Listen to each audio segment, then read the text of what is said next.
రాజా పెట్టి తమ్ముడా పోవంగ ఏ రాజమన్న దొరకకపోతుందా తమ్ముడు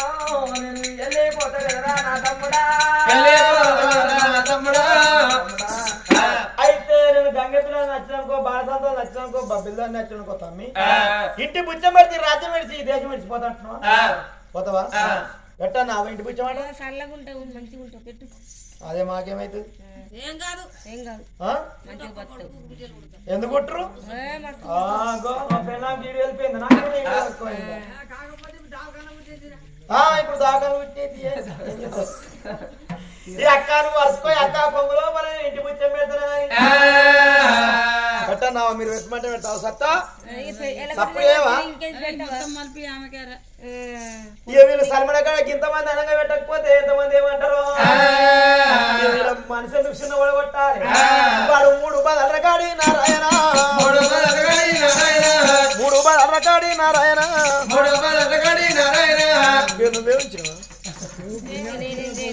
ఏడుతో చిల్లవన్ను చేతబట్టనా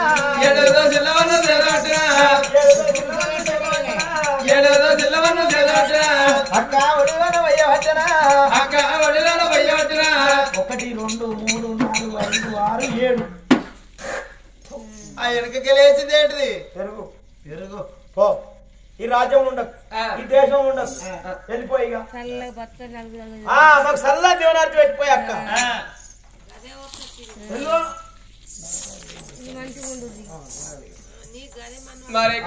మాకు వస్తుంది మమ్మీ నువ్వు మాట్లాడ అందుకని నీ చేతిలో ఏం పెట్టబుద్ది ఏం పెడతావు ఏం పెడతారా తిరుపతి కొమ్మలు వెళ్ళిపోయినప్పుడు అడ్డు తెచ్చి పెడతారు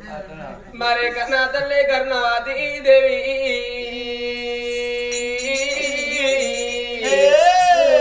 కన్నా తల్లి కర్ణవాది దేవి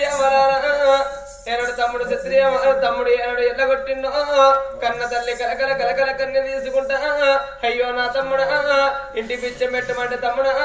3 దోవల కాడే మన్ను తీసుకొచ్చి తమ్ముడా నా కొంగులో ప్రవసిన నా తమ్ముడా అయ్యో నా తమ్ముడా ఈ మన్ను నాకు బంగారం గాని తమ్ముడా ఈ మన్ను నీకు 2 రోజుల లోపల తమ్ముడా ఈ మన్ను నీకు ఉండలరా నా తమ్ముడా మరి ఎరడ కన్న తల్లి కర్ణవాది దేవి రక్త తీరరాజా నువ్వు వచ్చిన దెబ్బల కూడా తమ్మి నువ్వు నాకు మన్ను పోసినావు గాని ఒకవేళ నేను నీకు నా తమ్మునికి నాకు పోసిన మన్ను తమ్ముడా నీకు దిక్కు అని అంటే ఆడవిల్ల శాపనవ్వా అత్తగాని శాపన కనతండ్రి శాపన తప్పబోదంటారే అమ్మా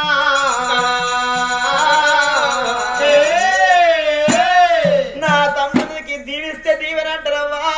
సట్టితో శాపన అంటారే అవ్వా ఒకవేళ నా తమ్మునికి శాపన పెడితే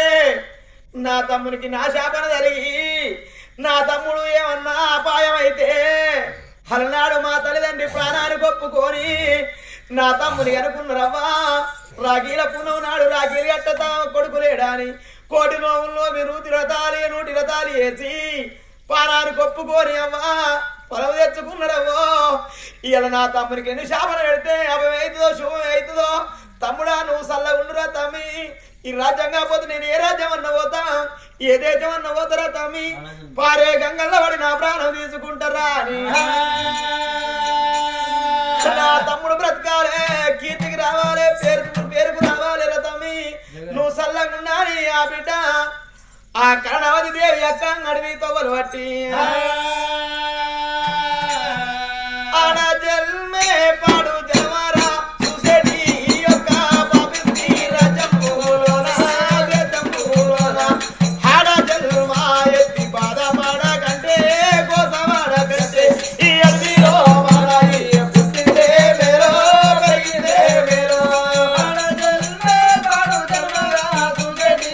యొక్క పాపిష్టి రాజ్యంలోన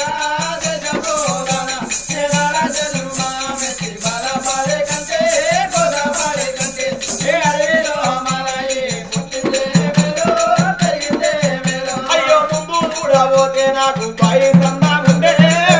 సందాముండే ఎనక చూడబోతే నాకు చెరువు సందాముండే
అవ్వ గోరీలే తరగతి గోరీలే వాడి కొట్టుకుంటున్నది మొత్తుకుంటున్నది ఓ అవ్వ నువ్వు ఎందుకంటివే అవ్వ పుట్టగిన పిసిగిపోతవేనా ఈ కట్టం రాకపోవు ఈ బలం రాకపోవు అవ్వ నేను ఏ రాజ్యం పోవాలి ఏ దేశం పోవాలి తొలగుట్ట తమ్ముడే అవ్వ కారెత్తి తమ్మిండే అవ్వ చెయ్యెత్తి కొట్టిండే అవ్వ ఆడవిళ్ళకు బలం ఎప్పుడు ఉంటది అవరారా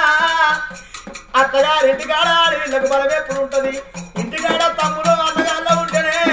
ఆడవిళ్ళకు అత్తగారింటికాడ బలం ఉంటదట అత్తనే తిట్టని మామనే తిట్టని మొగడే కొట్టని అవ్వా ఆ తల్లి అత్తగారింటికాడ వచ్చిన బాధ తల్లిగారింటికి వచ్చి అన్నదమ్ములుంటే అన్నదమ్ములతో చెప్పుకుంటుందట తల్లిదండ్రులు ఉంటే తల్లిదండ్రులతో చెప్పుకుంటుందట హత్మ భావంతో చెప్పుకుంటుందట ఒకవేళ తల్లిదండ్రి లేకున్నా అన్నదమ్ములు లేకున్నా ఆ తల్లికి శరవన్నా భయన్నగా అన్నాట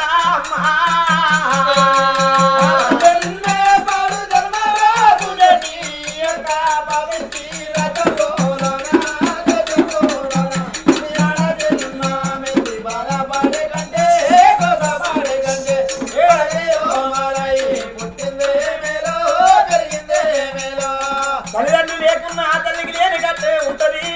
అన్న ఇళ్ళలు లేకున్నా లేని కట్టే ఉంటది అన్నదమ్ములు లేకున్నా లేని బాధలే ఉంటాయి ఎవరు లేనాడు తెల్లారి అడవిలో చెట్టు కన్నా ఉరి పెట్టుకుంటదాట ఏ బాయిలు అన్నవాడు చట్టదాట నా నేను ఎల్ల ఏ రాజ్యం పోవలనా నా ఏ దేశం పోవలనా అని కడకడ కన్నీరు పెట్టుకుంటా అడవితో పట్టుకుంటా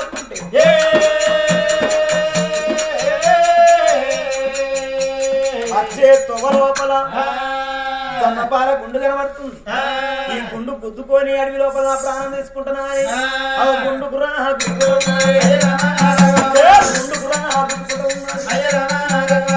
అతని ఇక్కడ పోతా ఉన్నది శివేంటి కొండల్లో దేవుడు సంగా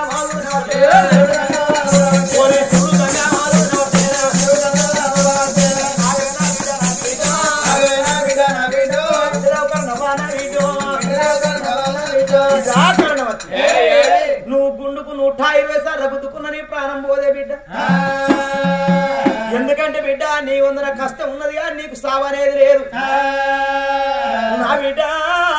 నీకు కష్టం ఉంది సావనేది లేదు బిడ్డ నీకు సుఖం రావాలంటే బిడ్డ నీకు లగ్గం కావాలి నీ కష్టం పోవాలంటే నీ కళ్యాణం కావాలి నిన్ను చేసుకునే వీరుడు తీరుడు శివుడు ఎక్కడున్నాడా అని ఏకాదృష్టి పెట్టి చూస్తుంటే ఆడికి కోసిపెట్టు పురాణా అది ఏ రాజ్యం ఉన్నది కొడుకో కాశీపురి పట్టం వేరేవాడు కాశీ మహారాజు లగ్గం గాని కొడుకు 25 ఏళ్ళ యువకుడు ఉన్నాడు మరి పిల్లగానికి లగ్గం కాలేదు నిన్ను చేసుకునే తీరుడు శివుడు అక్కడ ఉన్నాడు నా బిడ్డ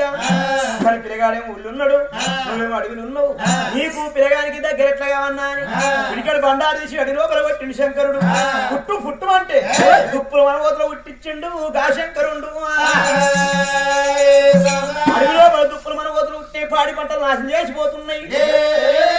ఆ యొక్క కాశీ మహారాజు కళ్ళ చూసిండు అయ్యో పాడి పంటలు నాశనం చేస్తున్నాయి అని నొచ్చుదుక కర్మతో గుర్రం వేసుకొని